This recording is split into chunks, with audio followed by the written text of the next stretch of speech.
Divine Mercy Ministries is God's heart for broken heart. ನಾವು ಹಳ್ಳಿಗಳಲ್ಲಿ ಸುವಾರ್ತೆಯನ್ನು ಸಾರುತ್ತೇವೆ. We preach gospel to villages.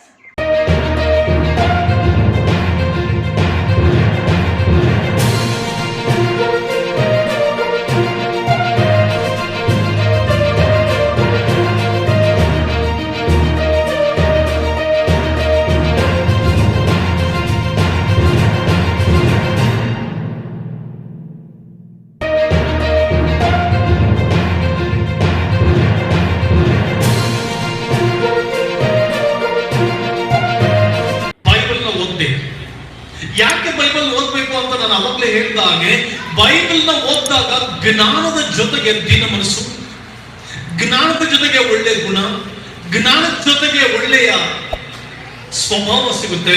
ಬೇರೆ ಪುಸ್ತಕಗಳನ್ನು ಓದುವಾಗ, ಇತರ ಪುಸ್ತಕಗಳು ಓದುವಾಗ ಜ್ಞಾನದ ಜೊತೆಗೆ ಅಹಂಕಾರ, ಅಹಂಭಾವ, ಈ ರೀತಿಯಾದಂತ ದುಸ್ವಭಾವಗಳು ನಮ್ಮನ್ನು ಮೈಗೂಡಿಸಿಕೊಳ್ತೇವೆ.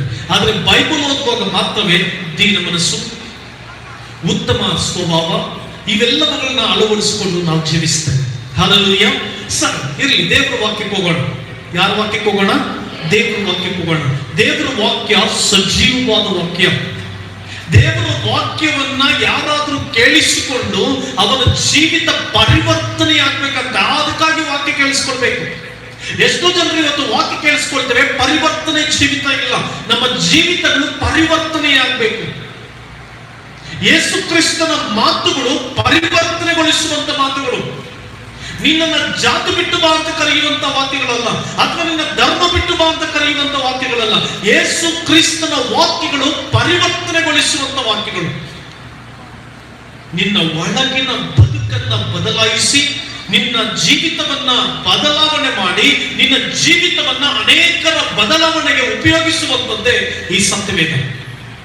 ಇನ್ನೊಂದ್ಸರಿ ಹೇಳ್ತೀನಿ, ಯೇಸು ಕ್ರಿಸ್ತನ ವಾಕ್ಯವನ್ನ ಕೇಳಿಸಿಕೊಂಡು ನೀನು ಮತ ಪರಿವರ್ತನೆಯೋ ಧರ್ಮ ಪರಿವರ್ತನೆಯೋ ಆಗುವುದಕ್ಕಾಗಿ ವಾಕ್ಯ ಬೋಧಿಸಲ್ಪಡಲ್ಲ. ಈ ವಾಕ್ಯ ಬೋಧಿಸಲ್ಪಡೋದು ನೀನು ಬದಲಾವಣೆ ಹೊಂದಿ, ನೀನು ಪರಿವರ್ತನೆ ಹೊಂದಿ ಇನ್ನೊಬ್ಬರನ್ನ ಪರಿವರ್ತನೆಗೊಳಿಸುವಂಥದ್ದು. ಯಾವುದರಲ್ಲಿ? ನಮ್ಮ ಜೀವಿತ, ನಮ್ಮ ಕುಟುಂಬ, ನಮ್ಮ ವ್ಯವಹಾರಗಳು, ನಮ್ಮ ಸ್ವಭಾವಗಳಲ್ಲಿ ನಾವು ಪರಿವರ್ತನೆಯಾಗಬೇಕು, ಬದಲಾವಣೆ ಆಗ್ಬೇಕು. ಯಾವುದರಲ್ಲಿ ಬದಲಾವಣೆ? ನಮ್ಮ ಯೋಚನೆಗಳಲ್ಲಿ ಬದಲಾವಣೆ, ನಮ್ಮ ಕ್ರಿಯೆಗಳಲ್ಲಿ ಬದಲಾವಣೆ, ನಮ್ಮ ಸ್ವಭಾವಗಳಲ್ಲಿ ಬದಲಾವಣೆ, ನಮ್ಮ ಕಾರ್ಯಕ್ರಮಗಳಲ್ಲಿ ಬದಲಾವಣೆ, ಕಾರ್ಯ ವೈಖರಿಯಲ್ಲಿ ಬದಲಾವಣೆ. ಹಲ್ಲೆಲೂಯಾ. ಆದ್ದರಿಂದ ಪ್ರಿಯ ದೇವಜನವೇ, ಯೇಸು ಕ್ರಿಸ್ತನ ವಾಕ್ಯ ಸಜೀವವಾದ ವಾಕ್ಯ. ಆತನ ವಾಕ್ಯವನ್ನ ಕೇಳಿಸಿಕೊಳ್ಳೋಣ. ಈ ದಿನ ನಾನು ಮಾತನಾಡುವಂತ ದೇವ ಸಂದೇಶ, ದೇವರ ಯೋಜನೆಯನ್ನು ಮತ್ತು ಉದ್ದೇಶವನ್ನ ಅರ್ಥ ಮಾಡಿಕೊ. Understand God's plan and purpose. ದೇವರ ಯೋಜನೆಯನ್ನ ಮತ್ತೆ ಆತನ ಉದ್ದೇಶವನ್ನ ಸರಿಯಾಗಿ ಅರ್ಥ ಮಾಡಿಕೊ. ದೇವರಂತ ಉತ್ತಮ ಪ್ಲಾನರ್ ಯಾರು ಪ್ರಪಂಚದಲ್ಲಿ ಇಲ್ಲ. ದೇವರ ಹಾಗೆ ಮನುಷ್ಯನ ಬಗ್ಗೆ ದೇವರು ಇಟ್ಟುಕೊಂಡಿರುವಂತಹ ಪ್ಲಾನ್ಗಳು, ದೇವರ ಯೋಚನೆಗಳು ಇನ್ನೊಬ್ಬ ವ್ಯಕ್ತಿ ಇಟ್ಕೊಳ್ಳೋದಕ್ಕೆ ಸಾಧ್ಯನೇ ಇಲ್ಲ. ಅವರು ಉತ್ತಮವಾದಂತ ಎಕ್ಸಲೆನ್ಸ್ ಪ್ಲಾನರ್, ಬಹಳ ಉತ್ತಮವಾಗಿ ಪ್ಲಾನ್ ಮಾಡುವಂತ ಸರ್ವಶಕ್ತನಾದ ದೇವರು. ಅತಿ ಶ್ರೇಷ್ಠವಾಗಿ ಒಬ್ಬ ಮನುಷ್ಯನ ಬಗ್ಗೆ ಆಲೋಚನೆಗಳನ್ನ ಮಾಡುವಂತ ದೇವರು. ಅವರ ಪ್ಲಾನ್ ಮತ್ತೆ ಅವರ ಉದ್ದೇಶವನ್ನ ನೀನು ಅರ್ಥ ಮಾಡಿಕೊಳ್ಬೇಕು. ಸಾಮಾನ್ಯವಾಗಿ ಒಂದು ಬಿಲ್ಡಿಂಗ್ ಕಟ್ಟಲ್ಪಡಬೇಕಾದ್ರೆ, ಒಂದು ಸುಮಾರು ಅಂತಸ್ತುಗಳ ಕಟ್ಟಡ ಕಟ್ಟಲ್ಪಡಬೇಕಾದ್ರೆ ಅದಕ್ಕೆ ಆರ್ಕಿಟೆಕ್ಟ್ ಮಾತ್ರವಲ್ಲದೆ ಇಂಜಿನಿಯರ್ಸ್ ನಮ್ಮ ಪ್ರಪಂಚದಲ್ಲಿ ಇದ್ದಾರೆ. ಅನೇಕ ಉತ್ತಮವಾದಂತ ಪ್ರೊಫೆಷನಲ್ ಆಗಿರುವಂತ ಆರ್ಕಿಟೆಕ್ಟ್ಸ್ ಮತ್ತೆ ಇಂಜಿನಿಯರ್ಸ್ ನಮ್ಮ ದೇಶಗಳಲ್ಲಿ, ನಮ್ಮ ಪ್ರಪಂಚದಲ್ಲಿ ಇದ್ದಾರೆ. ಒಂದು ಕಟ್ಟಡವನ್ನು ಅವರು ಕಟ್ಟಬೇಕಾದ್ರೆ ಅದರ ಬುನಾದಿಯಿಂದ ಹಿಡಿದು, ಅದರ ಮಣ್ಣನ್ನು ಪರೀಕ್ಷಿಸುವುದರಿಂದ ಹಿಡಿದು, ಮಾತ್ರವಲ್ಲದೆ ಭೂಕಂಪ ಆದಾಗ ಸಂರಕ್ಷಿಸಿಕೊಳ್ಳುವಂತ ನಾನಾ ವಿಧವಾದಂತ ಟೆಕ್ನಾಲಜಿನ ಉಪಯೋಗಿಸಿಕೊಂಡು ಆ ಕಟ್ಟಡದ ಪ್ಲಾನ್ಗಳನ್ನ, ಆ ಕಟ್ಟಡದ ಒಂದು ಬ್ಲೂ ಪ್ರಿಂಟ್ ಗಳನ್ನ ಅವ್ರು ಏನ್ ಮಾಡ್ತಾರೆ, ಜನರಿಗೆ ಕೊಡ್ತಾ ಹೋಗ್ತಾರೆ. ಪ್ರಿಯ ದೇವ ಮಕ್ಕಳೇ, ಸೃಷ್ಟಿಕರ್ತನಾದ ಆ ತಂದೆಯಾದ ದೇವರು, ಜೀವ ಸ್ವರೂಪನಾದ ತಂದೆಯಾದ ದೇವರು, ಆ ಮಹೋನ್ನತನಾದ ದೇವರು ಮಾನವನಾಗಿರುವಂತ ಪ್ರತಿಯೊಬ್ಬ ಮಾನವ ಜೀವಿಗೆ ಆತನ ಒಂದು ಉತ್ತಮವಾದ ಯೋಚನೆಯನ್ನ, ಉದ್ದೇಶವನ್ನು ಇಟ್ಕೊಂಡಿರ್ತಾನೆ. ನೀನು ಪ್ರಪಂಚಕ್ಕೆ ಸುಮ್ಮನೆ ಬಂದ್ಬಿಟ್ಟಿಲ್ಲ. ಈ ಪ್ರಪಂಚದಲ್ಲಿ ಸುಮ್ಮನೆ ನೀನಿಲ್ಲ, ನೀನು ಸುಮ್ಮನೆ ಜೀವಿತವನ್ನು ಜೀವಿಸ್ತಾ ಇಲ್ಲ. ಪ್ರತಿಯೊಬ್ಬೊಬ್ಬರ ಬಗ್ಗೆ ಆ ಪರಮ ತಂದೆಯಾದ ದೇವರು, ಆ ಸೃಷ್ಟಿಕರ್ತನು ಉತ್ತಮವಾದ ಆಲೋಚನೆಗಳನ್ನು, ಉತ್ತಮವಾದ ಪ್ಲಾನ್ಗಳನ್ನ ಮತ್ತೆ ಉದ್ದೇಶಗಳನ್ನ ಇಟ್ಕೊಂಡಿರ್ತಾನೆ. ಆದ್ರಿಂದ ಈ ದಿನ ನಾನು ಮಾತನಾಡುವಂಥದ್ದು understand God's plan and purpose. ದೇವರ ಯೋಚನೆ ಮತ್ತೆ ಆತನ ಉದ್ದೇಶವನ್ನ ಸರಿಯಾದ ರೀತಿಯಲ್ಲಿ ಅರ್ಥ ಮಾಡಿಕೊ. ಇದಕ್ಕೆ ಆಧಾರವಾಗಿ ತೆಗೆದುಕೊಂಡಿರುವಂತ ವೇದ ಭಾಗ ವಿಮೋಚನ ಕಾಂಡ 4ನೇ ಅಧ್ಯಾಯ 19ನೇ ವಚನ. ಮಿದ್ಯಾನ್ ದೇಶದಲ್ಲಿ ಯೆಹೋವನು ಮೋಶೆಗೆ, ನೀನು ಐಗುಪ್ತ ದೇಶಕ್ಕೆ ತಿರುಗಿ ಹೋಗು, ನಿನ್ನ ಪ್ರಾಣವನ್ನು ತೆಗೆಯಬೇಕೆಂದಿದ್ದವರೆಲ್ಲರೂ ಸತ್ತು ಹೋದರು. ಹಲ್ಲೆಲೂಯಾ. ದೇವರು ಮೋಶೆಯೊಟ್ಟಿಗೆ ಮಾತಾಡ್ತಾ ಇದ್ದಾರೆ. ಮೋಶೆ, ನೀನು ಮಿದ್ಯಾನ್ ದೇಶದಲ್ಲಿ ಇದ್ದಿದ್ದು ಸಾಕು, ಈಗ ನೀನು ತಿರುಗಿ ಐಗುಪ್ತ ದೇಶಕ್ಕೆ ಹೋಗ್ಬೇಕು. ಐಗುಪ್ತ ದೇಶದಲ್ಲಿ ನಿನ್ನ ಪ್ರಾಣವನ್ನ ತೆಗಿಬೇಕೆಂದಿದ್ದವರು ಸತ್ತು ಹೋದ್ರು. ಆದ್ದರಿಂದ ತಿರುಗಿ ನೀನು ಐಗುಪ್ತ ದೇಶಕ್ಕೆ ಹೋಗಿ ಇಸ್ರಾಯೇಲ್ಯರನ್ನ ಬಿಡುಗಡೆ ಮಾಡಬೇಕು. ಮೋಶೆಯ ಕೈಗೆ ದೇವರು ಒಂದು ಬ್ಲೂ ಪ್ರಿಂಟ್ ಅನ್ನ ಕೊಡ್ತಾ ಇದ್ದಾನೆ. ಮೋಶೆಯ ಕೈಗೆ ದೇವರು ಒಂದು ಪ್ಲಾನ್ ಅನ್ನ ಕೊಡ್ತಾ ಇದ್ದಾನೆ. ಆ ಪ್ಲಾನ್ ಏನಂತಂದ್ರೆ ಇಸ್ರಾಯೇಲ್ಯರನ್ನ ಐಗುಪ್ತ ದೇಶದಿಂದ ಕಾನಾನ್ ದೇಶಕ್ಕೆ ನೀನು ನಡೆಸ್ಕೊಂಡು ಹೋಗ್ಬೇಕು. ಐಗುಪ್ತ ದೇಶದಿಂದ ಬಿಡುಗಡೆ ಮಾಡಿ ಅವರನ್ನ ಏನ್ ಮಾಡಬೇಕು, ನೀನು ಐಗುಪ್ತ ದೇಶದಲ್ಲಿ ಅದ್ಭುತಗಳನ್ನು, ಮಾತುಕಾರ್ಯಗಳನ್ನು, ಸೂಚಕ ಕಾರ್ಯಗಳು ಮಾಡಿ ಅವರನ್ನ ನಾನು ತೋರಿಸುವಂತ ಕಾನಾನ್ ದೇಶಕ್ಕೆ ನೀನು ಹೋಗ್ಬೇಕು ಅಂತ ದೇವರು ಏನ್ ಮಾಡ್ತಾ ಇದ್ದಾರೆ, ಮಾತಾಡ್ತಾ ಇದ್ದಾರೆ. ಒಂದು ಪ್ಲಾನ್ ಅನ್ನ ಮೋಶೆಯನ್ನ ಕರೆದು ಆ ಮೋಶೆ ಕೈ ಕೊಡ್ತಾ ಇದ್ದಾರೆ. ಪ್ರಿಯ ದೇವ ಮಕ್ಕಳೇ, ಬಹಳ ಪ್ರಾಮುಖ್ಯವಾಗಿ ನಾವು ಅರ್ಥ ಮಾಡ್ಕೊಳ್ಬೇಕು ದೇವರ ಪ್ಲಾನ್ ಏನು ಮತ್ತು ದೇವರ ಪರ್ಪಸ್ ಏನು. ಪ್ರತಿಯೊಂದು ಘಟನೆಯ ಹಿಂದೆ, ನಮ್ಮ ಜೀವನದಲ್ಲಿ ನಡೆಯುವಂತ ಪ್ರತಿಯೊಂದು ಕಾರ್ಯಗಳ ಹಿಂದೆ ದೇವರ ಪ್ಲಾನ್ ಇರುತ್ತೆ, ದೇವರ ಪರ್ಪಸ್ ಇರುತ್ತೆ. ಎಷ್ಟೋ ಸಾರಿ ನಾವು ಯಾಕೆ ಸೋತು ಹೋಗ್ಬಿಡ್ತೀವಿ ಗೊತ್ತಾ? ಎಷ್ಟೋ ಸಾರಿ ಯಾಕೆ ನಾವು ನಿರಾಶರಾಗ್ತೀವಿ ಗೊತ್ತಾ? ಎಷ್ಟೋ ಸಾರಿ ನಾವು ಯಾಕೆ ನಮ್ಮ ಜೀವನದಲ್ಲಿ ನಮಗೆ ಆಸಕ್ತಿ ಇರೋದಿಲ್ಲ ಗೊತ್ತಾ? ದೇವರ ಪ್ಲಾನ್ ಮತ್ತು ದೇವರ ಪರ್ಪಸ್ ತಿಳ್ಕೊಳ್ಳೋದು. ನೀನು ಈ ವಾಕ್ಯವನ್ನ ಗಮನ ಇಟ್ಟು ಕೇಳಿಸ್ಕೊಳ್ಬೇಕು. ಈ ಸಂದೇಶವನ್ನ ನೀನು ಗಮನ ಇಟ್ಟು ಕೇಳಿಸ್ಕೊಳ್ಬೇಕು. ನಿನ್ನ ಬದುಕಿನ, ನಿನ್ನ ಜೀವಿತದ ಕುರಿತಾಗಿ ದೇವರು ಇಟ್ಕೊಂಡ ಪ್ಲಾನ್ ಮತ್ತೆ ಅದರ ಪರ್ಪಸ್. ನಿನ್ನ ಜೀವನದಲ್ಲಿ ನಡೆಯುವಂತ ಸಕಲ ಸಂಗತಿಗಳಿಗೂ, ಸಕಲ ಕಾರ್ಯಗಳಿಗೂ ಒಂದು ಪ್ಲಾನ್ ಇರುತ್ತೆ, ಒಂದು ಪರ್ಪಸ್ ಇರುತ್ತೆ. ಇಲ್ಲಿ ಮೋಶೆಯನ್ನ ದೇವರು ಕರೆದು ಹೇಳ್ತಾ ಇದ್ದಾರೆ, ಮೋಶೆ, ಇಸ್ರಾಯೇಲ್ರು 400 ವರ್ಷಗಳು ಕಳೆದು ಈಗ ನಾನು ಅವರ ಕೂಗನ್ನು ಕೇಳಿದ್ದೇನೆ, ಅವರನ್ನ ಬಿಡುಗಡೆ ಮಾಡ್ಲಿಕ್ಕೆ ಬಂದಿದ್ದೇನೆ. ಆದ್ರಿಂದ ಅವರನ್ನ ಬಿಡುಗಡೆ ಮಾಡ್ಲಿಕ್ಕೆ ನೀನೇ ಹೋಗ್ಬೇಕು. ಅದು ದೇವರ ಪ್ಲಾನ್. ಮೋಶೆ ಕೈಗೆ ಪ್ಲಾನ್ ಸಿಗೋದಕ್ಕಿಂತ ಮುಂಚೆ, ಮೋಶೆ ಕೈಗೆ ಈ ಒಂದು ಯೋಜನೆ ಸಿಗೋದಕ್ಕಿಂತ ಮುಂಚೆ ದೇವರು ಒಬ್ಬ ವ್ಯಕ್ತಿಯೊಟ್ಟಿಗೆ ಮಾತಾಡಿರ್ತಾರೆ. ಮೋಶೆಗೆ ಸುಮ್ಮನೆ ಸಿಗ್ಬಿಡ್ಲಿಲ್ಲ. ಮೋಶೆ ಇಸ್ರಾಯೇಲ್ರನ್ನ ಬಿಡುಗಡೆ ಮಾಡುವಂತ ಮೋಶೆ ಕೈಗೆ ಈ ಬ್ಲೂ ಪ್ರಿಂಟ್, ಮೋಶೆ ಕೈಗೆ ಈ ಒಂದು ಪ್ಲಾನ್ ದೇವರು ಸುಮ್ಮನೆ ಕೊಡ್ಲಿಲ್ಲ. ಅದು ಒಬ್ಬ ವ್ಯಕ್ತಿಯೊಟ್ಟಿಗೆ ದೇವರು ಮಾತಾಡಿದ್ದು. ಒಬ್ಬ ಉತ್ತಮವಾದ ವ್ಯಕ್ತಿ, ದೇವರೊಂದಿಗೆ ನಡೆಯುವಂತ ವ್ಯಕ್ತಿಯೊಟ್ಟಿಗೆ ದೇವರು ಮಾತನಾಡಿದ್ದು. ದೇವರ ಮುಂದೆ ಮುಖಾಮುಖಿಯಾಗಿ, ದೇವರ ಸಾನ್ನಿಧ್ಯವನ್ನ ಮುಖಾಮುಖಿಯಾಗಿ ಅವರೊಟ್ಟಿಗೆ ಮಾತನಾಡ್ತಾ ಇದ್ದಂತ ಒಬ್ಬ ವ್ಯಕ್ತಿಯೊಂದಿಗೆ ದೇವರು ಮಾತನಾಡಿದ್ರು. ಆ ವ್ಯಕ್ತಿ ಯಾರಂತ ನಾವು ನೋಡುವಾಗ ಆದಿಕಾಂಡ 15ನೇ ಅಧ್ಯಾಯ 13ನೇ ವಚನದಿಂದ 14ನೇ ವಚನ. ಅವನು ಭಯಭ್ರಾಂತನಾದನು. ಆಗ ಯೆಹೋವನು ಅವನಿಗೆ, ನೀನು ಚೆನ್ನಾಗಿ ತಿಳಿಯತಕ್ಕದ್ದೇನೆಂದರೆ ನಿನ್ನ ಸಂತತಿಯವರು ಅನ್ಯ ದೇಶದಲ್ಲಿ ಕೆಲವು ಕಾಲ ವಾಸ ಮಾಡಬೇಕು. ಆ ದೇಶದವರಿಗೆ ದಾಸರಾಗುವರು. 400 ವರ್ಷ ಆ ದೇಶದವರಿಂದ ಬಾಧೆ ಪಡುವರು. ಸಾಕು. ಇಲ್ಲಿ ಮೋಶೆಗೆ ವಿಮೋಚನಾ ಕಾಂಡದಲ್ಲಿ ದೇವರು ಮೋಶೆಗೆ ಮಾತಾಡ್ತಾ ಇದ್ರೆ, ಮೋಶೆ ನೋಡಪ್ಪ, ಇಸ್ರಾಯೇಲರು ಬಹಳ ಮುಂದೆ ಹೋಗಿದ್ದಾರೆ, ಇಸ್ರಾಯೇಲರು ಬಹಳ ಕಷ್ಟಪಡ್ತಾ ಇದ್ದಾರೆ, ಇಸ್ರಾಯೇಲರು ಸೋತು ಹೋಗಿದ್ದಾರೆ, ಇಸ್ರಾಯೇಲರು ನಿಟ್ಟುಸಿರು ಬಿಡ್ತಾ ಇದ್ದಾರೆ, ಅವರನ್ನ ಬಿಡುಗಡೆ ಮಾಡಬೇಕು ಅಂತ ದೇವರು ಮಾತಾಡ್ತಾ ಇದ್ದಾರೆ. ಇವತ್ತು ನೀವು ಯಾವುದರ ವಿಷಯದಲ್ಲಿ ನಿಟ್ಟುಸಿರು ಬಿಡ್ತಾ ಇದೆಯಾ? ಯಾವುದರ ವಿಷಯದಲ್ಲಿ ಕಣ್ಣೀರು ಸುರಿಸ್ತಾ ಇದೆಯಾ? ಯಾವುದರ ವಿಷಯದಲ್ಲಿ ವೇದನೆ ಪಡ್ತಾ ಇದೆಯಾ? ವ್ಯಕ್ತಿಗಳ ವಿಷಯದಲ್ಲಿ ವೇದನೆ ಪಡ್ತಾ ಇದೆಯಾ? ಕುಟುಂಬದ ವಿಷಯದಲ್ಲಿ ವೇದನೆ ಪಡ್ತಾ ಇದೆಯಾ? ಅತ್ತೆ ಮಾವಂದ್ರ ವಿಷಯದಲ್ಲಿ ವೇದನೆ ಪಡ್ತಾ ಇದೆಯಾ? ಯಾವ ವಿಷಯದಲ್ಲಿ ನಿನ್ನ ಜೀವನದಲ್ಲಿ ಕಣ್ಣೀರನ್ನ ನೀನು ಸುರಿಸ್ತಾ ಇದೆಯಾ? ಯಾವ ಸಂಗತಿ ಕುರಿತಾಗಿ ಇಸ್ರಾಯೇಲ್ಯರ ಹಾಗೆ ನಿನ್ನ ಜೀವನದಲ್ಲಿ ಕಷ್ಟಗಳನ್ನ ಅನುಭವಿಸ್ತಾ ಇದೆಯಾ? ವೇದನೆಗಳನ್ನ ಅನುಭವಿಸ್ತಾ ಇದೆಯಾ? ಫೇಲ್ಯೂರ್ಗಳನ್ನ ಅನುಭವಿಸ್ತಾ ಇದೆಯಾ? ನಿನ್ನ ಜೀವನದಲ್ಲಿ ಸಕ್ಸಸ್ ಅನ್ನ ಕಾಣದೆ, ಪ್ರಮೋಷನ್ ಅನ್ನ ಕಾಣದೆ, ಸ್ಯಾಲರಿ ಇನ್ಕ್ರಿಮೆಂಟ್ ಗಳನ್ನ ಕಾಣದೆ, ಸಮೃದ್ಧಿಯನ್ನ ಕಾಣದೆ, ಅಭಿವೃದ್ಧಿಯ ಜೀವಿತವನ್ನ ಕಾಣದೆ, ಬರೀ ಕಷ್ಟ, ಬರೀ ಕಣ್ಣೀರು, ಬರೀ ವೇದನೆ, ಬರೀ ಲಾಸ್, ಇದರಲ್ಲೇ ನೀನ್ ಜೀವನ ಹೋಗ್ತಾ ಇದೆಯಾ? ಭಯಪಡಬೇಡ ಸಹೋದರಿ, ಸಹೋದರ. ನಾನು ಅದಕ್ಕೆ ಇವತ್ತು ಮಾತಾಡ್ತಾ ಇರೋದು ದೇವರ ಉದ್ದೇಶವನ್ನ, ದೇವರ ಯೋಚನೆಯನ್ನ ಮತ್ತೆ ದೇವರ ಉದ್ದೇಶವನ್ನ ಸರಿಯಾಗಿ ಅರ್ಥ ಮಾಡಿಕೊಂಡ್ರೆ ನೀನು ಸಮಾಧಾನದಲ್ಲಿಯೂ ಸಂತೋಷದಲ್ಲಿ ಜೀವಿಸ್ತೀಯ. ಎಷ್ಟೋ ಜನರಿಗೆ ದೇವರ ಪ್ಲಾನ್ ಅಂತ ಗೊತ್ತಾಗ್ತಾ ಇಲ್ಲ, ದೇವರ ಉದ್ದೇಶ ಏನಂತ ಗೊತ್ತಾಗ್ತಾ ಇಲ್ಲ. ಆದ್ರಿಂದ ಎಷ್ಟೋ ಜನರು ದುಃಖ, ಕಣ್ಣೀರು, ವೇದನೆ, ಮಾತ್ರವಲ್ಲದೆ ನಿರುತ್ಸಾಹ, ಮಾತ್ರವಲ್ಲದೆ ಜಿಗುಪ್ಸೆ, ಇವುಗಳನ್ನ ಅನುಭವಿಸ್ತಾ ದೇವರ ಮೇಲೆ ನಾವು ಪ್ರೀತಿಯನ್ನು ನಾವು ಕಳ್ಕೊಳ್ತಾ ಇದ್ದೇವೆ, ದೇವರ ಮೇಲಿನ ಸಂತೋಷವನ್ನ ಕಳ್ಕೊಳ್ತಾ ಇದ್ದೇವೆ. ಯಾಕಂದ್ರೆ ನಮಗೆ ಅರ್ಥ ಆಗ್ತಾ ಇಲ್ಲ ದೇವರ ಯೋಚನೆ ಏನು ಮತ್ತೆ ದೇವರ ಉದ್ದೇಶ ಏನು. ದೇವರು ಮೋಶೆಯೊಂದಿಗೆ ಮಾತಾಡುವಾಗ ದೇವರು ಯಾವುದನ್ನ ಸೂಚಿಸಿ ಮಾತಾಡ್ತಾ ಇದ್ದಾರೆ ಗೊತ್ತಾ? ಆ ಉತ್ತಮ ಪುರುಷನೊಂದಿಗೆ ಮಾತನಾಡಿದಂತ ಒಂದು ಮಾತನ್ನು ಆಧಾರವಾಗಿ ಇಟ್ಕೊಂಡು ಮೋಶೆಗೆ ಹೇಳ್ತಾ ಇದ್ದಾರೆ, ಮೋಶೆ ಹೇಗೆ ನಾವು ಬಿಡುಗಡೆ ಮಾಡಬೇಕು. ದೇವರು ಇಸ್ರಾಯೇಲ್ಯರನ್ನ ಬಿಡುಗಡೆ ಮಾಡುವುದು ಆತನ ಯೋಚನೆ, ಆತನ ಪ್ಲಾನ್. ಅವರಿಗೆ ಕಾನಾನ್ ದೇಶ ಕೊಡುವಂಥದ್ದು ಆತನ ಪ್ಲಾನ್. ಅವರನ್ನ ಕಷ್ಟದೊಳಗಿಂದ ತಪ್ಪಿಸುವಂಥದ್ದು ಆತನ ಪ್ಲಾನ್. ಆತನು ಅವರನ್ನ ವೇದನೆಯಿಂದ ಬಿಡಿಸಿ ಸುಖಾವಸ್ಥೆಗೆ ನಡೆಸುವುದು ಆತನ ಪ್ಲಾನ್. ಆದ್ರೆ ದೇವರ ಉದ್ದೇಶವೂ ಕೂಡ ಇದೆ. ಆದ್ರಿಂದ ದೇವರ ಪ್ಲಾನ್, ಎಷ್ಟೋ ಜನರು ನಾವೇನ್ ಪ್ರಸಂಗಿಸ್ತೀವಿ ಗೊತ್ತಾ? ದೇವರು ನಿನ್ನನ್ನು ಆಶೀರ್ವಾದ ಮಾಡುವುದು ಆತನ ಚಿತ್ತ. ಎಷ್ಟೋ ಸಾರಿ ನಮ್ಮ ಪ್ರಸಂಗಗಳು ಯಾವ ರೀತಿ ಇರುತ್ತಂದ್ರೆ, ದೇವರು ನಿನ್ನ ವಾಗ್ದಾನ ನೆರವೇರಿಸ್ತಾನೆ, ನಿನಗೆ ಐಶ್ವರ್ಯವನ್ನ ಕೊಡ್ತಾನೆ, ನಿನಗೆ ಸಮಸ್ತವನ್ನು ಅನುಗ್ರಹಿಸಿಕೊಡ್ತಾನೆ, ನಿನಗೆ ನಿನ್ನ ಜೀವನದಲ್ಲಿ ನಿನ್ನ ಎಲ್ಲ ಪ್ರಶ್ನೆಗಳಿಗೆ ಉತ್ತರ ಕೊಡ್ತಾನೆ, ಆಶೀರ್ವಾದಗಳು ಕೊಡ್ತಾನೆ, ನಿನ್ನ ಜೀವಿತವನ್ನು ಉನ್ನತ ಮಟ್ಟಕ್ಕೆ ತೆಗೆದುಕೊಂಡು ಬರ್ತಾನೆ, ನಿನ್ನ ಜೀವಿತವನ್ನು ಅತಿಶಯವಾಗಿ ಆಶೀರ್ವದಿಸ್ತಾನೆ, ಆರೋಗ್ಯವನ್ನು ಕೊಡ್ತಾನೆ ಎಂಬುದಾಗಿ ನಾವು ಪ್ರಸಂಗಿಸ್ತೇನೆ. Yes, he will give.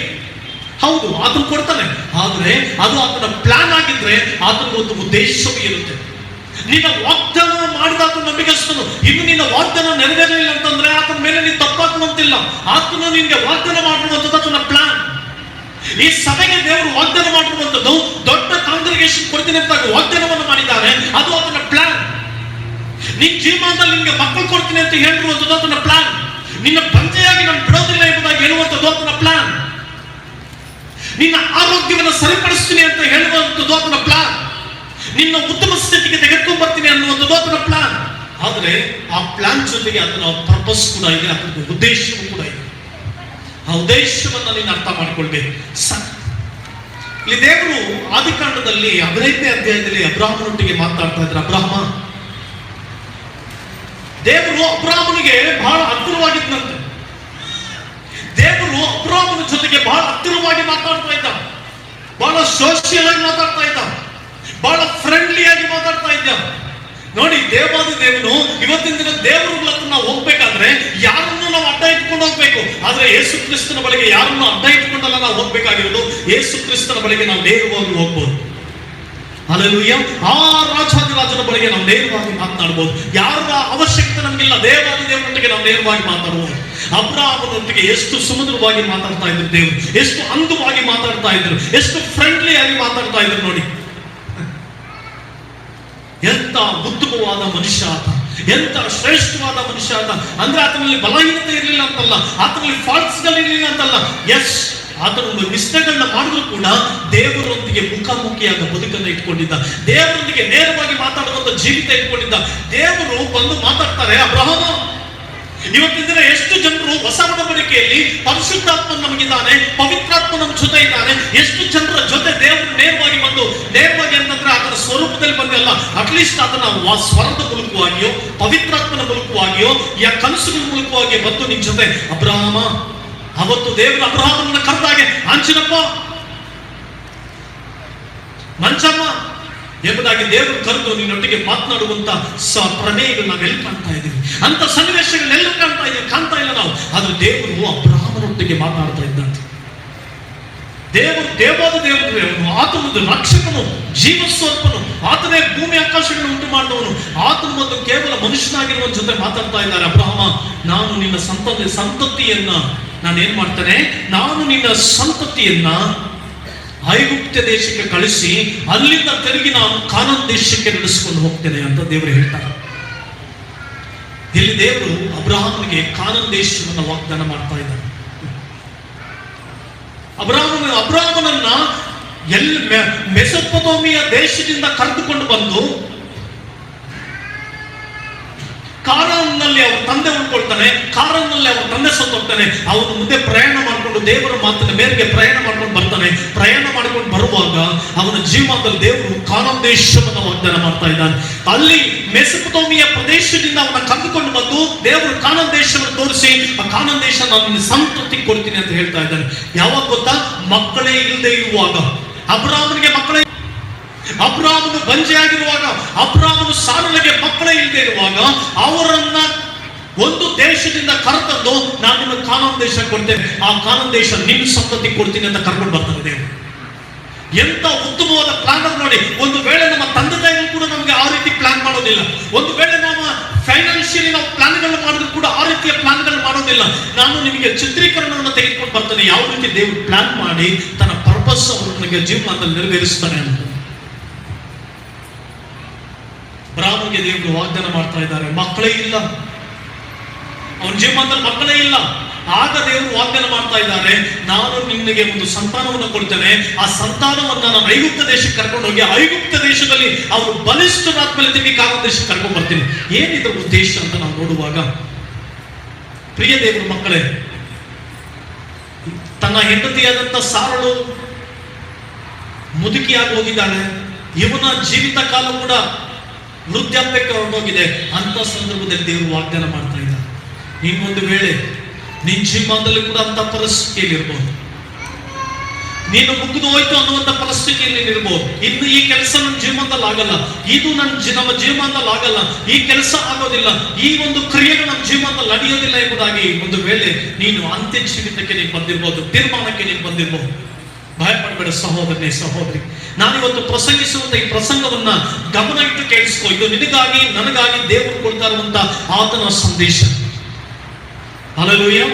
So ಮಕ್ಕಳೇ ಇಲ್ಲದೆ ಇರುವಾಗ ಕಾನಾನ್ ದೇಶವನ್ನ ಕೊಡ್ತೇನೆ ಎಂಬುದಾಗಿ, ಮಾತ್ರವಲ್ಲ ಐಗುಪ್ತ ದೇಶಕ್ಕೆ ಕಳಿಸ್ತೇನೆ ಎಂಬುದಾಗಿ ದೇವರು ವಾಗ್ದಾನ ಮಾಡ್ತಾ ಇದ್ದಾರೆ. ಯಾಕೆ ಅಂತಂದ್ರೆ ಅಬ್ರಾಮನಿಗೆ ದೇವರು ಇಸಾಕನನ್ನು ಕೊಟ್ಟರು. ಅಬ್ರಾಮನಿಗೆ ದೇವರು ಯಾರನ್ನ ಕೊಟ್ಟರು? ಇಸಾಕನನ್ನು ಕೊಟ್ಟರು. ಅದಾಗಲೇ ಕಾನಾನ್ ದೇಶದಲ್ಲಿ ಗಿರ್ಗಾಷಿಯರು, ಕಾನಾನ್ಯರು, ಹಿವಿಯರು, ಯೆಬೂಸಿಯರು, ಈ ರೀತಿ ಸುಮಾರು ಒಂದು 7 ಜನಾಂಗಗಳು ಕಾನಾನ್ ದೇಶದಲ್ಲಿತ್ತು. ಯಾವ ಜನಾಂಗಗಳಿತ್ತು?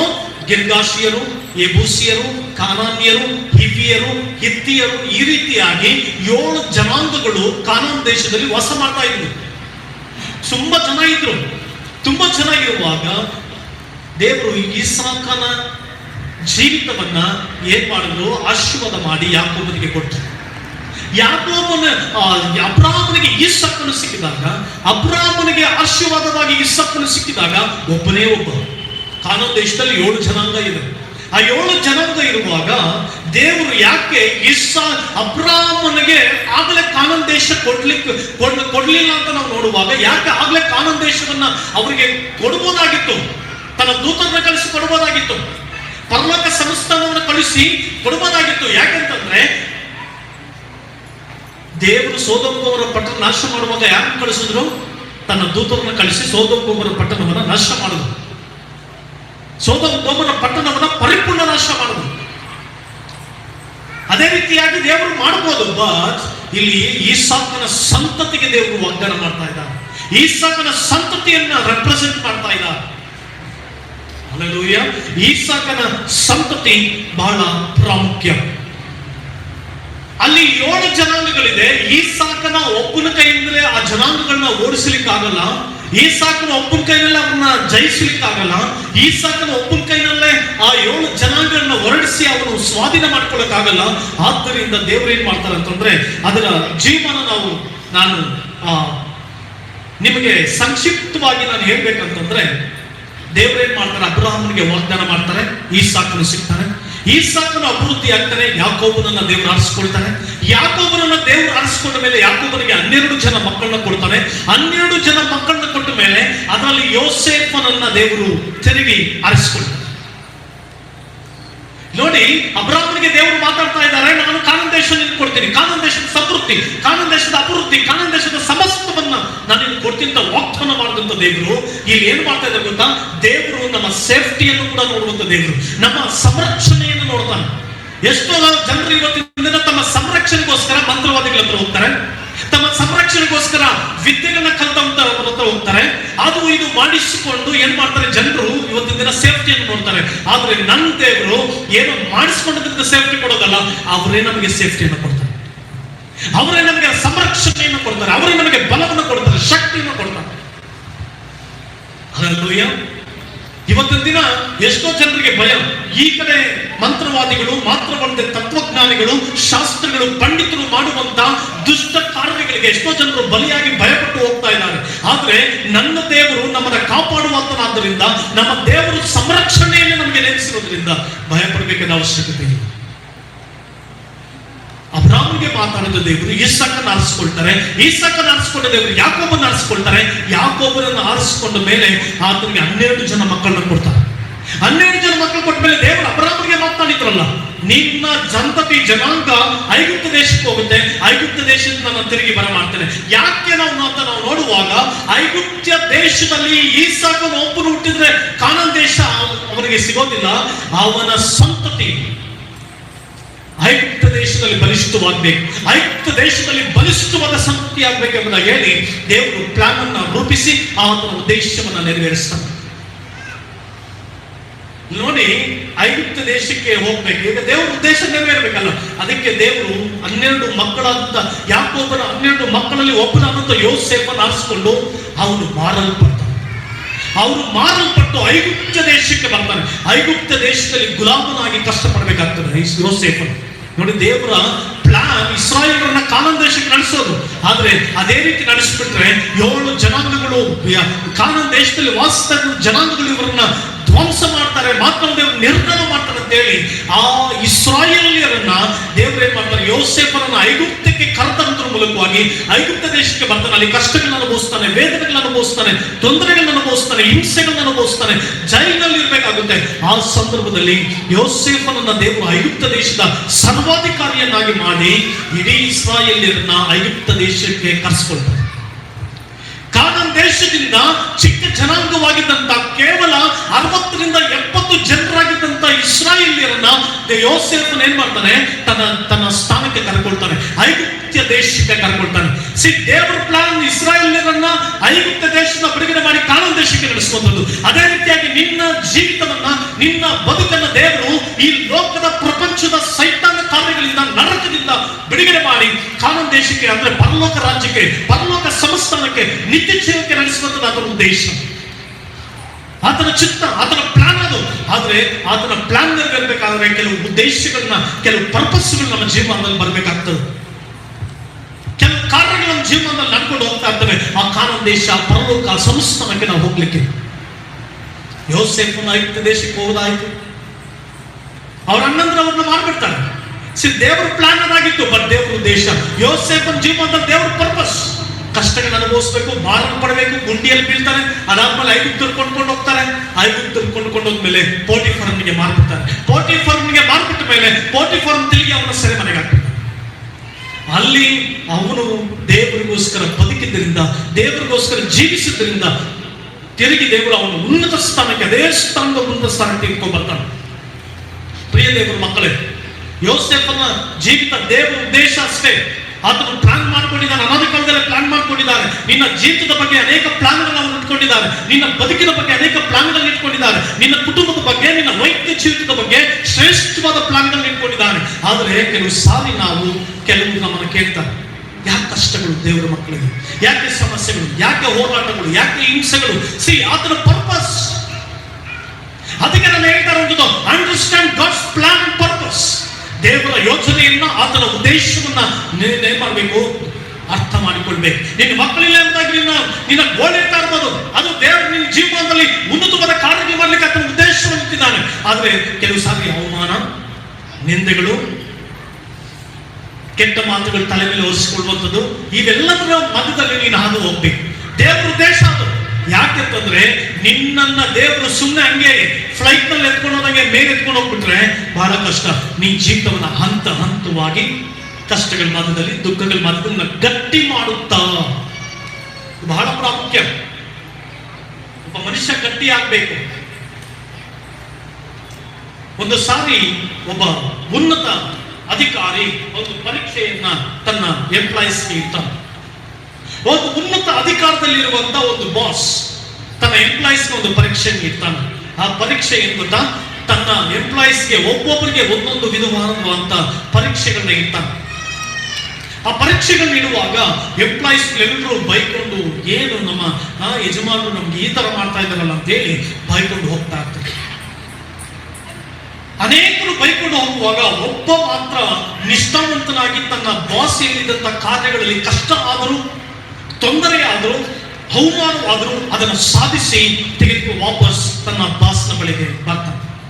ಆ ಬಾಸ್ನ ಬಳಿಗೆ ಬಂದಾಗ ಎಲ್ಲರೂ ಬರ್ತಾರೆ. ಒಬ್ಬೊಬ್ರು ಒಂದೊಂದು ವಿಧಾನವಾಗಿ ಅವರು ಸ್ಟೇಟ್ಮೆಂಟ್ಗಳು ಮಾಡುವಾಗ ಈ ಒಬ್ಬ ವ್ಯಕ್ತಿ ಮಾತ್ರ, ಸರ್, ನೀವು ಕೊಟ್ಟಂತ ಕೆಲಸದಲ್ಲಿ ನಾನು ಪ್ರಾಮಾಣಿಕನಾಗಿ ಗೆದ್ದು ಬಂದಿದ್ದೇನೆ. ಕಷ್ಟವಾದರೂ, ನಿಂದೆ ಆದರೂ, ಅವಮಾನಗಳಾದರೂ, ನನಗೆ ಪರಿಶ್ರಮವಾದರೂ ನಾನು ಗೆದ್ದು ಬಂದಿದ್ದೇನೆ ಅಂತ ಹೇಳುವಾಗ ಆ ಬಾಸ್ ಆ ವ್ಯಕ್ತಿಯನ್ನ ತನ್ನ ಒಂದು ಪ್ಲಾಟ್ಫಾರ್ಮ್ಗೆ ಕರೆದು ಆತನು ಈ ರೀತಿ ಹೇಳ್ತಾನೆ, ಬಲ ನಂಬಿಕೆಸ್ತನಾದ ನನ್ನ ಎಂಪ್ಲಾಯ್ ನೀನೆ, ನಾನು ನಿನಗೆ ಕೊಟ್ಟಿರುವಂತ ಈ ಪರೀಕ್ಷೆಗಳು, ಈ ಒಂದು ಎಲ್ಲವುಗಳ ಹಿಂದೆ ಒಂದು ಪರ್ಪಸ್ ಇದೆ. ಆ ಪರ್ಪಸ್ ಏನಂತಂದ್ರೆ, ನಾನು ನಿನ್ನನ್ನ ನನ್ನ ಸ್ಥಾನದ ಬದಲಾಗಿ 2ನೇ ಸ್ಥಾನವನ್ನ ನಾನು ನಿನಗೆ ಕೊಡ್ತೇನೆ. ನಾನು ಈ ಕಂಪನಿಗೆ ಎಷ್ಟು ಉನ್ನತವಾದ ಬಾಸು, ಅದರ 2ನೇ ಸ್ಥಾನವನ್ನ ನಾನು ನಿನಗೆ ಕೊಡ್ತೇನೆ ಅಂತ ಹೇಳಿ ಅವನಿಗೆ ಆ ಸ್ಥಾನವನ್ನ ಬಿಟ್ಟುಕೊಡ್ತಾನೆ. ಆಗ ಅವನ ಜೊತೆ ಇದ್ದಂಥವರೆಲ್ಲರೂ ತಮ್ಮ ಮೋರಗಳನ್ನ, ತಮ್ಮ ಮುಖಗಳನ್ನ ಸಪ್ಪಗೆ ಇಟ್ಟುಕೊಂಡು ಅವ್ರು ಏನ್ ಮಾಡ್ತಾರೆ, ತಮ್ಮ ಮನೆಗೆ ಹೋಗ್ತಾನೆ. ಇವನಾದ್ರೂ ಆ ಬಾಸ್ನ 2ನೇ ಸ್ಥಾನದಲ್ಲಿ ಕುಳಿತುಕೊಳ್ತಾನೆ.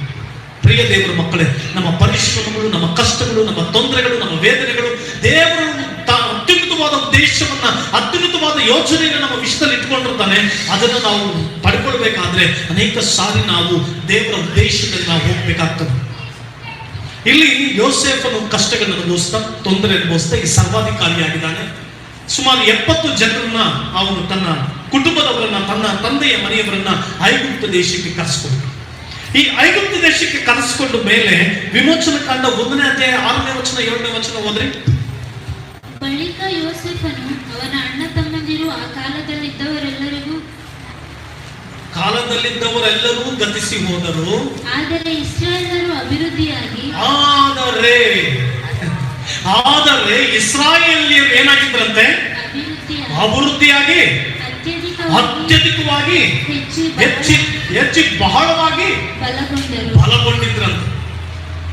ಆ ದೇಶದಲ್ಲೆಲ್ಲ ತುಂಬಿಕೊಂಡಿದ್ರಂತೆ. ನೋಡಿ, ಯೋಸೇಫನನ್ನ ಕರ್ಕೊಂಡು ಬಂದಂತ ಉದ್ದೇಶ.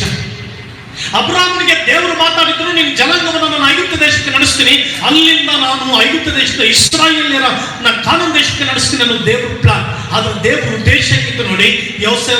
ದೇವರು ಇಸಾಕನ ಆರಿಸ್ಕೊಳ್ತಾರೆ, ಯಾಕೋಬನ ಆರಿಸ್ಕೊಳ್ತಾರೆ, 12 ಜನರಾಗ್ತಾರೆ. 12 ಜನರಲ್ಲಿ ಯೋಸೇಫನನ್ನ ಐಗುಪ್ತ ದೇಶಕ್ಕೆ ಮಾರಲ್ಪಟ್ಟ ಮೇಲೆ ಅಲ್ಲಿ ಉನ್ನತ ಸ್ಥಾನಕ್ಕೆ ಬರ್ತಾನೆ. ತನ್ನ ಮನೆಯವರೆಲ್ಲರೂ ಬರ್ತಾರೆ. ಅವರ ಯೋಸೇಫನು ಮುಗಿದೋಗ್ತಾನೆ. ಅವನ ಅಣ್ಣ ತಮ್ಮಂದ್ರು ತೀರ್ಕೊಂಡಾಗ ಇಸ್ರಾಯೇಲ್ಯರು ಬಹು ಬಲವುಳ್ಳವರಾಗಿದ್ರು.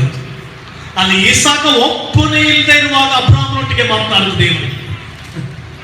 ಯಾರು ಮಕ್ಕಳೇ ಇಲ್ದಿರುವಾಗ ಅಬ್ರಾಹ್ಮನ ಜೊತೆ ಮಾತನಾಡಿದ ದೇವರು ಇಸಾಕನನ್ನು ಕೊಟ್ಟು ಇಲ್ಲಿ ಐಗುಪ್ತ ದೇಶದಲ್ಲಿ ಏನ್ ಮಾಡ್ತಾ ಇದ್ದಾರೆ? ಬಹು ಅಸಂಖ್ಯಾತವಾದ ಜನರಾಗೋದ್ರು.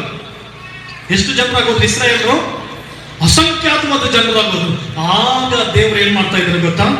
ದೇವರು ಏನ್ ಮಾಡ್ತಾ ಇದ್ದಾರೆ?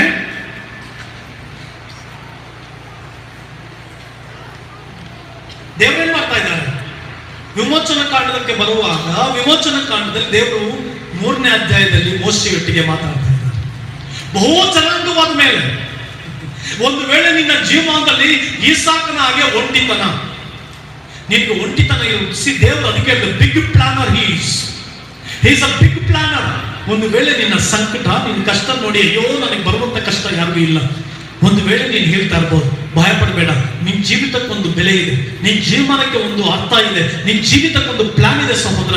ನಿನ್ ಜೀವನ ಇವತ್ತು ಚಿತ್ರವಾಗಿ ಹೋಗಿದ್ಯಾ, ನಿನ್ ಜೀವನ ನೋಡಿ ಜನರು ಚೀಟು ಅಂತ ಇದ್ದಾರ, ನಿನ್ ಜೀವಿತವನ್ನು ನೋಡಿ ಅಯ್ಯೋ ಇವನೊಂದು ಕಸದ ಸಮಾನ ಎಂಬುದಾಗಿ ನೋಡ್ತಾ ಇದ್ದಾರೆ. ಭಯ ಪಡಬೇಡ, ದೇವರು ನಿನ್ನ ಬಗ್ಗೆ ಒಂದು ಪ್ಲಾನ್ ಇಟ್ಕೊಂಡಿದ್ದಾರೆ, ನಿನ್ನ ಜೀವಿತದ ಬಗ್ಗೆ ಒಂದು ಪ್ಲಾನ್ ಇಟ್ಕೊಂಡಿದ್ದಾರೆ. ಅಮ್ಮ, ನಿನ್ನ ತಾಯಿ ನಿನ್ನ ಜೀವಿತದ ಬಗ್ಗೆ ಯೇಸು ಒಂದು ಪ್ಲಾನ್ ಇಟ್ಕೊಂಡಿದ್ದಾರೆ. ಭಯ ಪಡಬೇಡ.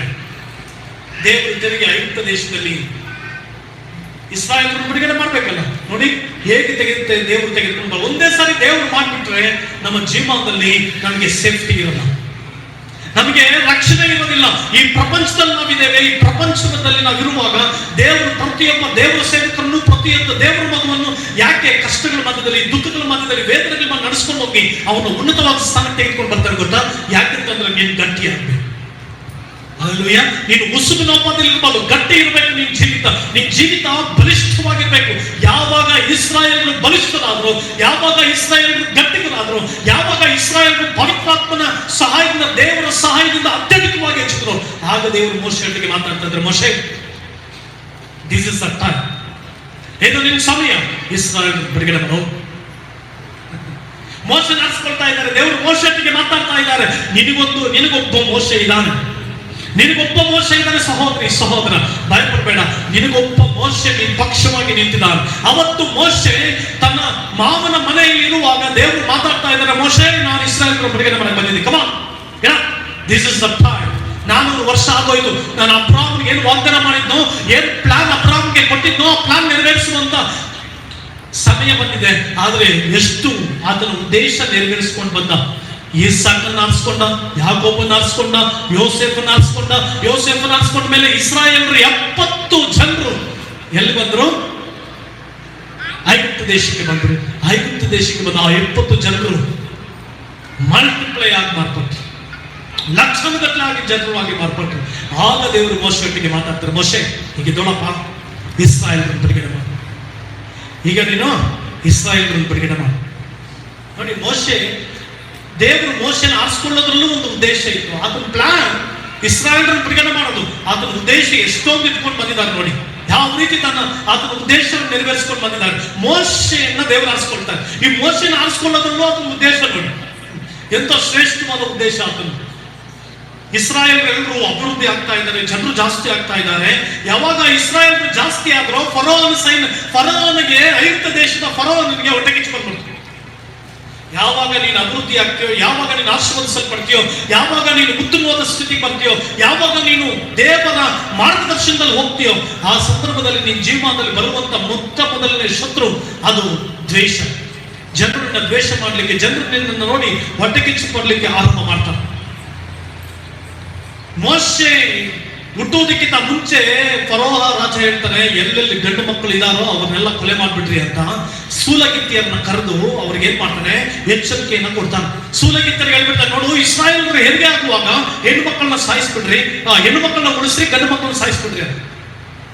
ಇವರು ಸೂಲಗಿತ್ತಿಯರು ಅಂದ್ರೆ ಗೊತ್ತಲ್ಲ, ಹೆರಿಗೆ ಮಾಡಿಸುವಂತವ್ರು.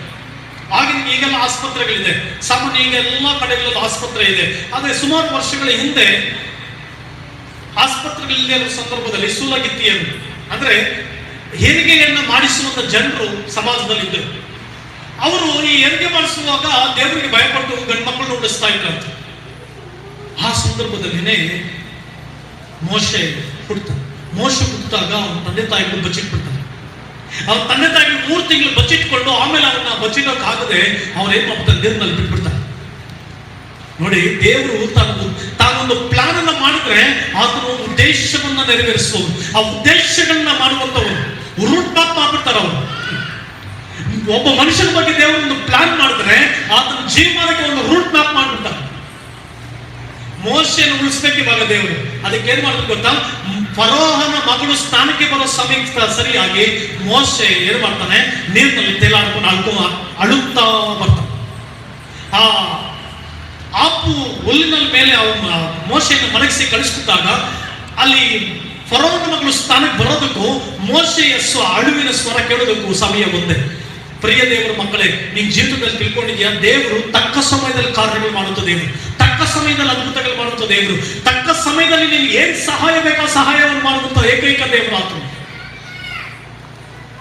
ತಕ್ಕ ಸಮಯದಲ್ಲಿ ನಿನ್ ಜೀವನದಲ್ಲಿ ಅದ್ಭುತಗಳು ಮಾಡ್ತಾರ. ನೋಡಿ, ಫರೋಹನ ಮಗಳು ಬಂದು ಈ ಕಡೆಯಿಂದ ಮೋಶೆ ನೀರಿನ ಮೇಲೆ ಅಳ್ತಾ ಇದ್ದಾನೆ. ಏನ್ ಕಾಂಬಿನೇಷನ್ ನೋಡಿ. ದೇವರು ಆ ಫರೋಹನ ಮಗಳ ಹೃದಯದಲ್ಲಿ ಮೋಶೆ ಬಗ್ಗೆ ಕನಿಕರವನ್ನು ಹುಟ್ಟಿಸಿ ಅಲ್ಲಿ ಮೋಶೆ ಏನಾಗ್ತಾನೆ, ಸೇಫ್ಟಿ ಆಗಿ ತನ್ನ ತಾಯಿಯ ಮನೆಗೆ ಹೋಗಿ ಸೇರ್ತಾನೆ. ಆ ತಾಯಿ ಮನೆಗೆ ಹೋಗಿ ಸೇರಿದಾಗ ತಿರುಗಿ ಆ ತಾಯಿ ಅವನ್ನ ಬೆಳೆಸ್ತಾ ಇರ್ತಾನೆ.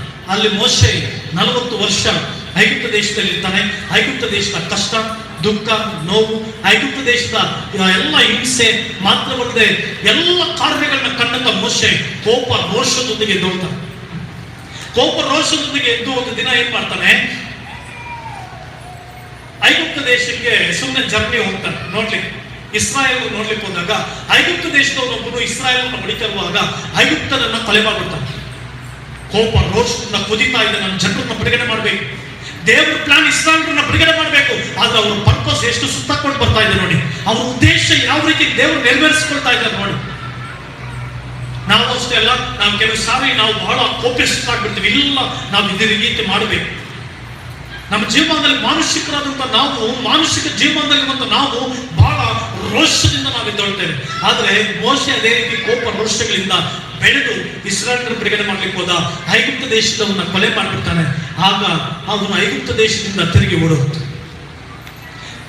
ಓಡಿ ಹೋಗಿ ಮಿದ್ಯಾನ್ ದೇಶದಲ್ಲಿ ವಾಸ ಮಾಡ್ತಾನೆ 40 ವರ್ಷ. ಯಾಕೆ ನೋಡಿ, ದೇವರ ಉದ್ದೇಶ ಆತನ ನೆರವೇರಿಸ್ಕೊಳ್ಬೇಕಾದ್ರೆ ಒಬ್ಬ ಮನುಷ್ಯನ ಜೀವನದಲ್ಲಿ ಆತನು ಪ್ಲಾನ್ ಮಾಡಿರುವಂತ ದೇವರು, ಆತನ ಒಂದು ಉದ್ದೇಶವನ್ನು ಇಟ್ಕೊಂಡಿರೋ ಒಂದು ಯೋಚನೆಯನ್ನು ಮಾಡುವಂತ ದೇವರು, ಅದನ್ನ ನೆರವೇರಿಸ್ಕೊಳ್ಬೇಕಾದ್ರೆ ಅನೇಕ ಉದ್ದೇಶಗಳನ್ನ, ಪರ್ಪಸ್ಗಳನ್ನ ಆತನು ನಮ್ಮ ಜೀವನದಲ್ಲಿ ನಡೆಸ್ಕೊಂಡು ಬರ್ತಾನೆ. ಈ ಮೋಶೆ ತನ್ನ ಮಾವನಾದಂತ ಇತ್ರೋನನ ಬಳಿ 40 ವರ್ಷ ಇರ್ತಾನೆ. ಯಾಕೆ 40 ವರ್ಷ ಅಲ್ಲಿ ಹೋದ ಅಂತಂದ್ರೆ ಕುರಿಗಳನ್ನ ಮೇಯಿಸ್ಲಿಕ್ಕೆ ಹೋದ. ಇಸ್ರಾಯೇಲ್ಯರನ್ನ ಐಗುಪ್ತ ದೇಶದ ಬಿಡುಗಡೆ ಆಗ್ಬೇಕಾದ್ರೆ ಬೇಕಾದಂತ ತಾಳ್ಮೆ, ಬೇಕಾದಂತ ನಿಷ್ಠೆ, ಬೇಕಾದಂತ ಸಾತ್ವಿಕತ್ವ, ಬೇಕಾದಂತ ನಂಬಿಕೆಷ್ಟಿಕೆ ಆ 40 ವರ್ಷ ಇಸ್ರಾಯೇಲರನ್ನ ಬಿಡಿಸುವುದಕ್ಕೆ ತರಬೇತಿ ಅವನು ಹೊಂದಿದೆ. ಗೊತ್ತಾ? ಕುರಿಗಳನ್ನ ಮೇಯಿಸುವುದರಲ್ಲಿ. ಕುರಿಗಳನ್ನ ಮೇಯಿಸುತ್ತಾ ಅಲ್ಲಿಯೇ ಅವನು ಸಾತ್ವಿಕತ್ವವನ್ನ ಕಲಿತ. ದೇವರ ವಾಕ್ಯದಲ್ಲಿ ಬಂದಿದೆ, ಅರಣ್ಯಕಾಂಡದಲ್ಲಿ ನಾವು ನೋಡ್ತೇವೆ, ಮೋಶೆಯು ಆಗಿನ ಕಾಲದಲ್ಲಿ ಬಹುಸಾತ್ವಿಕನಾಗಿದ್ದ ಮೋಶೆ. ಯಾವಾಗ? ಅದೇ ನಾವು ವಿಮೋಚನೆ ಕಾಂಡದಲ್ಲಿ ನೋಡಿದ್ರೆ ಬಹುಸಾತ್ವಿಕನು ಐಗುಪ್ತ ದೇಶದವನ್ನ ಕೊಲೆ ಮಾಡ್ತಾ ಇದ್ದಾನೆ. ಸಾತ್ವಿಕ ಮನಸ್ಸಿರುವವರು, ತಾಳ್ಮೆ ಇರುವಂತವರು ಕೊಲೆ ಮಾಡ್ಲಿಕ್ಕೆ ಸಾಧ್ಯನಾ? ಇಲ್ಲ. ಮೋಶೆ ಒಬ್ಬ ಐಗುಪ್ತರನ್ನ ಕೊಲೆ ಮಾಡ್ತಾನೆ. ಆದ್ರೆ ಇಲ್ಲಿ ಬರೀತಾ ಇದೆ ಬಹುಸಾತ್ವಿಕತ್ವ. ಈ ಬಹುಸಾತ್ವಿಕತ್ವ ಎಲ್ಲಿ ಸಿಕ್ತು ಗೊತ್ತಾ? ಇತ್ರೋನನ ಕುರಿಗಳನ್ನ ಕಾಯುವಾಗ, ಅವನ ಮಾವನ ಕುರಿಗಳನ್ನ ಕಾಡಿನಲ್ಲಿ 40 ವರ್ಷ ಕಾಯುವಾಗ ಅವನಿಗೆ ತಾಳ್ಮೆ, ಅವನಿಗೆ ಸಾತ್ವಿಕತ್ವ, ಅವನಿಗೆ ಒಳ್ಳೆಯ ಗುಣಗಳು ಮಾತ್ರವಲ್ಲದೆ ಯಾವ ರೀತಿ ಕುರಿಗಳನ್ನ ಮೇಯಿಸಬೇಕು, ಯಾವ ರೀತಿ ಕುರಿಗಳಿಗೆ ಅವಶ್ಯಕತೆ ಏನಿದೆ, ಕುರಿಗಳಿಗೆ ಏನು ಬೇಕಂತ ಚೆನ್ನಾಗಿ ಅರ್ಥ ಮಾಡಿಕೊಂಡ ಮೇಲೆ ತಿರುಗಿ ದೇವರು ಮಾತಾಡ್ತಾರೆ, ಪಾಪ ಈಗ ಐಗುಪ್ತ ದೇಶಕ್ಕೆ ಹೋಗೋಣ, ಐಗುಪ್ತ ದೇಶದಲ್ಲಿ ಇಸ್ರಾಯೇಲ್ಯರನ್ನ ಬಿಡುಗಡೆ ಮಾಡಿ. ನಿನ್ ಜೀವನದಲ್ಲಿ ವಾಗ್ದಾನಗಳು ನೆರವೇರ್ತಾ ಇಲ್ವಾ? ಅದ್ಭುತಗಳು ನಡೀತಾ ಇಲ್ವಾ? ಮಹತ್ಕಾರಗಳು ನಡೀತಾ ಇಲ್ವಾ? ಸೂಚಕಾರಗಳು ನಡೀತಾ ಇಲ್ವಾ? ನಿನ್ ಜೀವನದಲ್ಲಿ ಯಾವ ಒಳ್ಳೇದು ನಡೀತಾ ಇಲ್ವಾ? ತಾಳ್ಮೆಯಿಂದ ಕಾದಿರು.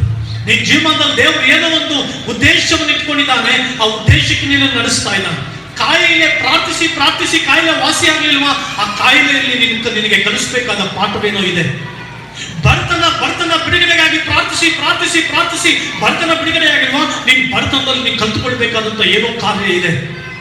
ವಾಗ್ದಾನಕ್ಕೋಸ್ಕರವಾಗಿ ಪ್ರಾರ್ಥಿಸಿ, ರಾತ್ರಿ ಹಗಲಂತೆ ಪ್ರಾರ್ಥನೆ ಮಾಡಿ ವಾಗ್ದಾನ ನೆರವೇರ್ತಾ ಇಲ್ವಾ? ಆ ವಾಗ್ದಾನ ನೆರವೇರ್ಬೇಕಾದ್ರೆ ಆ ವಾಗ್ದಾನ ನೆರವೇರಿದ ಮೇಲೆ ನೀನು ಹೆಂಗಿರ್ಬೇಕು ಅನ್ನೋದನ್ನ ನಿನಗೆ ಕಲಿಸ್ಕೊಡ್ತಾ ಇದ್ದಾರೆ.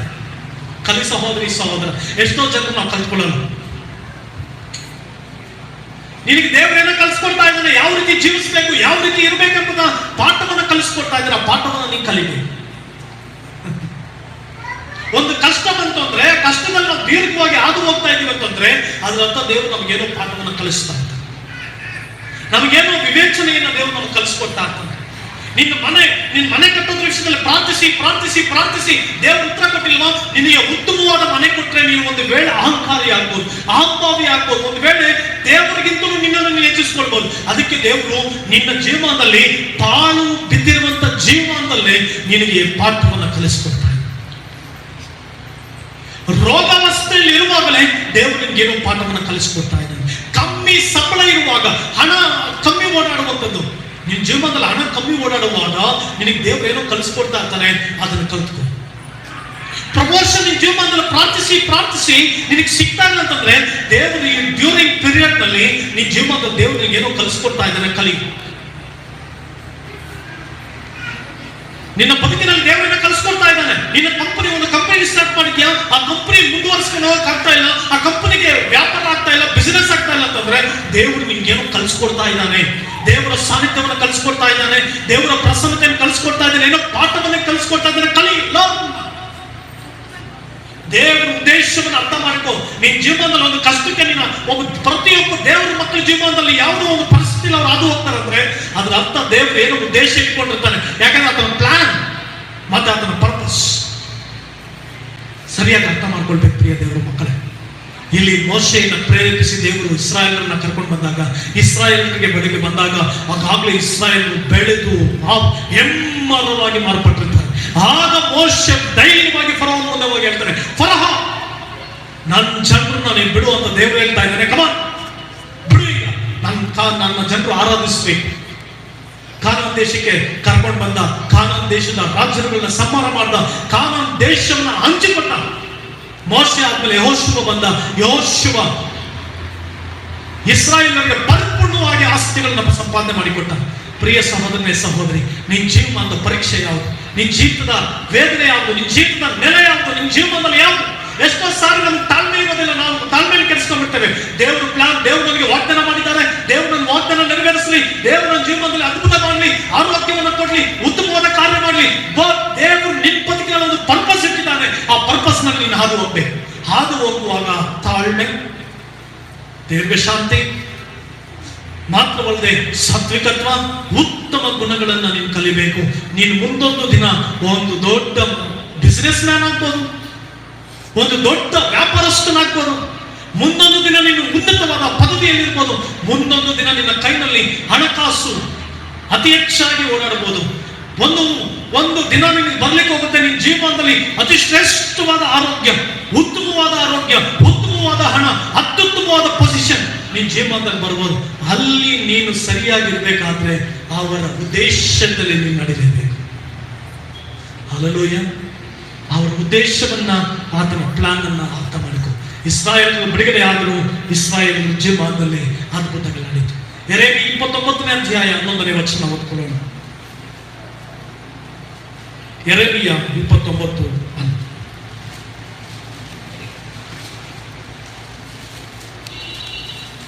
ಇವರಿಗೆ ಗತಿಯಾಗಲಿ. ಯೆಹೋವನು ಇಂತೆನ್ನುತ್ತಾನೆ, ಬಾಬೆಲ್ ರಾಜ್ಯವು 70 ವರ್ಷ. 29:11.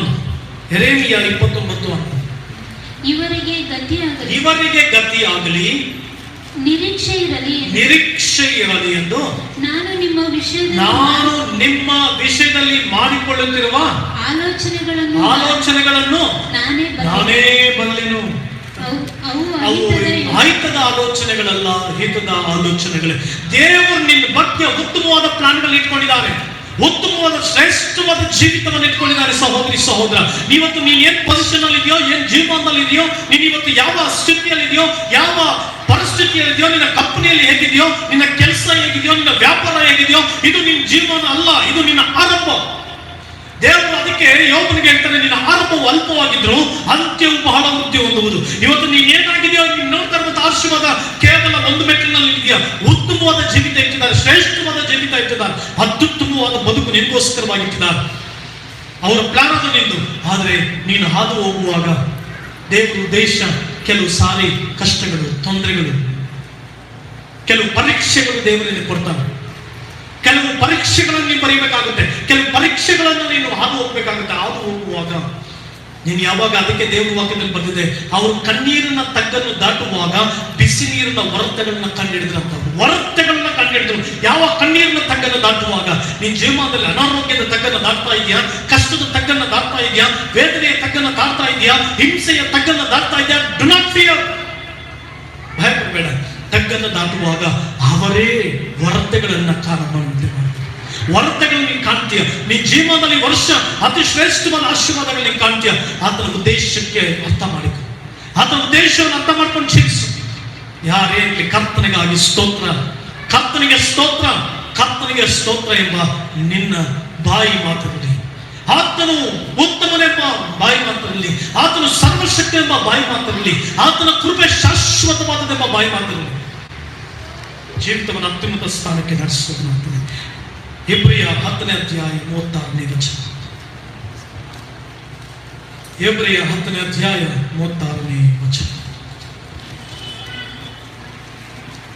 ದೇವರ ಚಿತ್ತವನ್ನು ನೆರವೇರಿಸಿ ವಾಗ್ದಾನದ ಫಲವನ್ನು ಹೊಂದಬೇಕಾದರೆ ನಿಮಗೆ ತಾಳ್ಮೆ ಬೇಕು.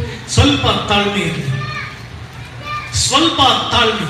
ನೀನ್ ಏನ್ ಬಯಸ್ತಾ ಇದೆಯೋ, ನೀನ್ ಏನ್ ಎಕ್ಸ್ಪೆಕ್ಟೇಷನ್ ಮಾಡ್ತಾ ಇದೆಯೋ, ನಿನ್ ಜೀವನದಲ್ಲಿ ದೇವರು ಏನ್ ಪ್ಲಾನ್ ಇಟ್ಟಿದಾರೋ ಅದು ನೆರವೇರ್ಬೇಕಾದ್ರೆ ದೇವರ ಉದ್ದೇಶವನ್ನು ಅರ್ಥ ಮಾಡಿಕೋ. ಅದು ಹೋಗುವಂತ ಮಾರ್ಗಗಳೆಲ್ಲ ದೇವರ ಉದ್ದೇಶವನ್ನು ಅರ್ಥ ಮಾಡಿಕೊಂಡು ತಾಳ್ಮೆಯಿಂದ ಜೀವಿಸು. ತಾಳ್ಮೆ ಅಂದ್ರೆ ಪೇಷನ್ಸ್. ಜನ ಏನಾದ್ರೂ ಅನ್ಕೊಂಡು ಹೋಗ್ಲಿ, ವ್ಯಕ್ತಿಗಳು ಏನಾದ್ರೂ ಅನ್ಕೊಂಡು ಹೋಗ್ಲಿ, ಪರಿಸ್ಥಿತಿಗಳು ಯಾವುದೇ ಇರಲಿ, ಹಣಕಾಸು ನಿನ್ನ ಜೀವನದಲ್ಲಿ ಹೆಂಗೆ ಕಲಿಯ ನಡೆಸಲಿ, ಬಟ್ ನಿನ್ನಲ್ಲಿ ತಾಳ್ಮೆ ಇರಲಿ. ಪೇಷನ್ಸ್. ಕುಟುಂಬದಲ್ಲಿ ತಾಳ್ಮೆ, ಮನೆಯಲ್ಲಿ ತಾಳ್ಮೆ, ಕೆಲಸದಲ್ಲಿ ತಾಳ್ಮೆ, ಹಣದ ವಿಚಾರದಲ್ಲಿ ತಾಳ್ಮೆ. ಸ್ವಲ್ಪ ತಾಳಿಕೋ, ನಿನಗೆ ಬರ್ಬೇಕಾದ್ದು ಬಂದೇ ಬರುತ್ತೆ. ಆದ್ರೆ ತಾಳ್ಮೆ ಯಾಕೆ ಗೊತ್ತಾ? ದೇವರು ನಿನಗೆ ಕಲಿಸಿಕೊಡುವಂತ ಪಾಠಗಳನ್ನ ಕಲಿಯುವುದಕ್ಕಾಗಿ ತಾಳ್ಮೆ. ದೇವರು ನಿನ್ನ ತಾಳ್ಮೆ ಕಡೆಗೆ ನಡೆಸ್ತಾ ಇದ್ದಾನೆ. ಯಾಕೆ ಗೊತ್ತಾ? ನಿನ್ನನ್ನು ಏನೋ ಒಂದು ಪ್ರಪಂಚಕ್ಕೆ ಒಂದು ಉತ್ತಮವಾದ ವ್ಯಕ್ತಿಯಾಗಿ ಪ್ರೊಡ್ಯೂಸ್ ಮಾಡಲಿಕ್ಕೆ, ನಿನ್ನ ಕಂಪನಿಗೆ ಒಂದು ಉತ್ತಮವಾದ ಮ್ಯಾನೇಜರ್ ಆಗಿ ನಿನ್ನ ಪ್ರೊಡ್ಯೂಸ್ ಮಾಡಲಿಕ್ಕೆ, ನಿನ್ನ ಕೆಲಸ ಮಾಡುವಂತ ಸ್ಥಳದಲ್ಲಿ ನಿನ್ನ ಶ್ರೇಷ್ಠ ವ್ಯಕ್ತಿಯಾಗಿ ದೇವರು ಪ್ರೊಡ್ಯೂಸ್ ಮಾಡ್ಲಿಕ್ಕಿದ. ನಿನ್ನ ಪ್ರೊಡ್ಯೂಸ್ ಮಾಡ್ತಾನೆ ಈ ಪ್ರಪಂಚಕ್ಕೆ. ಈ ನಿನ್ನ ಸ್ಥಳದಲ್ಲಿ ಪ್ರೊಡ್ಯೂಸ್ ಮಾಡ್ತಾನೆ, ನಿನ್ನ ಊರಿನಲ್ಲಿ ಪ್ರೊಡ್ಯೂಸ್ ಮಾಡ್ತಾನೆ ಆತ. ತಾಳ್ಮೆಯಿಂದ ಕಾದು. B patient. ಪೇಷಂಟ್ ಅಂತಂದ್ರೆ ರೋಗಿ ಅಲ್ಲ. B patience.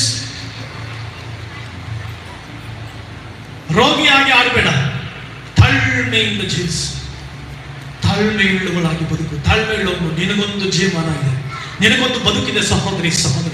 ನಿನ್ನ ಜೀವನದಲ್ಲಿ ಒಂದು ಸ್ಥಿತಿಗತಿಯನ್ನು ದೇವರು ತೆಗೆದುಕೊಂಡು ಬರ್ತಾನೆ.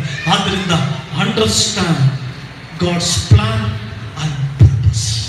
ದೇವರ ಉದ್ದೇಶವನ್ನ, ಆತನ ಯೋಚನೆಯನ್ನ ಅರ್ಥ ಮಾಡಿಕೊಂಡು ತಾಳ್ಮೆಯುಳ್ಳವನಾಗಿ ಜೀವಿಸು. ನಿನ್ನದನ್ನ ದೇವರು ನಿನಗೆ ಕೊಡುವಂತ ಸಮಯ, ನಿನ್ನ ಕೈಗೆ ದೇವರು ತಂದು ಕೊಡುವಂತಹ ದಿನಗಳು ಬರ್ತವೆ.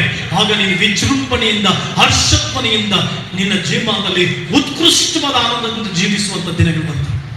ಆದ್ರಿಂದ ಸ್ವಾಮಿಯನ್ನು ಬಿಡಬೇಡ, ಪ್ರಾರ್ಥನೆಯನ್ನು ಬಿಡಬೇಡ, ಆರಾಧನೆಯನ್ನು ಬಿಡಬೇಡ. ಜನರು ಏನಾದ್ರೂ ಆಗಲಿ ದೇವರು ನೋಡ್ಕೊಂಡು ಹೋಗ್ತಾ ಇರು. ದೇವರೇ ನಿನ್ನ ಪಕ್ಷವಾಗಿದ್ದ ಕ್ರಿಯೆ ನಡೆಸ್ತಾರೆ. ಹಲ್ಲೆಲೂಯಾ. ಆದ್ದರಿಂದ ದೇವರು ನಿನ್ನನ್ನು ಈ ವಾಕ್ಯಗಳ ಮೂಲಕ ಆಶೀರ್ವಾದ ಮಾಡಲಿ. ದೇವರು ನಿನ್ನನ್ನು, ನಿನ್ನ ಕುಟುಂಬಗಳನ್ನು ಆಶೀರ್ವಾದ ಮಾಡಲಿ. ಮಾತ್ರವಲ್ಲದೆ ದೇವರ ವಾಕ್ಯಕ್ಕನುಗುಣವಾಗಿ ನೀವೆಲ್ಲರೂ ಕೂಡ ದೇವರ ಸ್ಥಾನದಲ್ಲಿ ಜೀವಿಸ್ತಾ ಆತನಿಗೆ ಮೆಚ್ಚುಗೆಯಾಗಿ ನಡೀರಿ. ದೇವರು ನಿಮ್ಮನ್ನು ಎಲ್ಲರನ್ನು ಆಶೀರ್ವಾದ ಮಾಡಲಿ.